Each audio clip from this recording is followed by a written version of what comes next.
In 2007, the iconic iPhone was released upon the world, introducing people of all ages to the smartphone.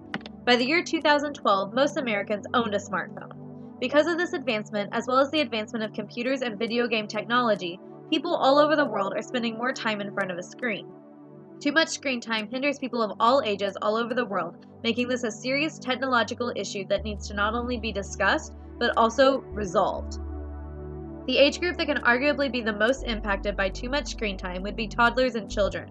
O. Melkovic, with others, did a study that looked at both boys and girls from all over the world that found that children exceeding 2 hours of daily total screen time was negatively associated with the amount of activity in both boys and girls. Too much time being sedentary can lead to obesity, lowered metabolism, and sleeping disorders. But it also leads to less developed brains. According to the NBC News, when a child is presented with a bedtime story, their brain is actively working to create a story in their brain, which helps to develop creativity and critical thinking skills.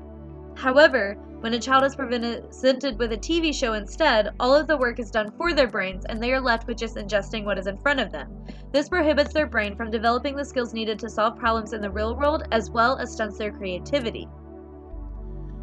But when society thinks of someone as being on their phone too much, the first visual that comes to their mind is that of a 16-year-old girl who just can't stop texting, or a 14-year-old boy holed up in his room with Cheeto fingers playing Halo for 12 hours.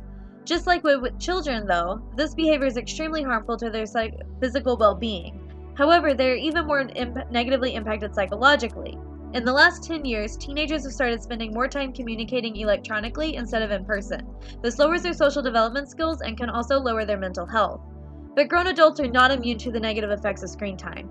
Too much screen time as an adult leads to obesity, heart diseases, diabetes, and sleeping problems.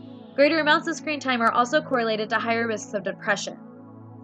Now that the negative impacts of too much screen time has been laid out, it only makes sense to mention how this issue can be resolved.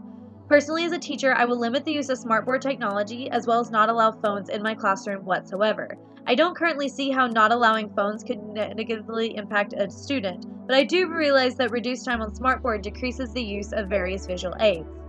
Helping to reduce screen time does not have to wait until I am an educator, however. The main way that I could teach USF students about the issue is conversation.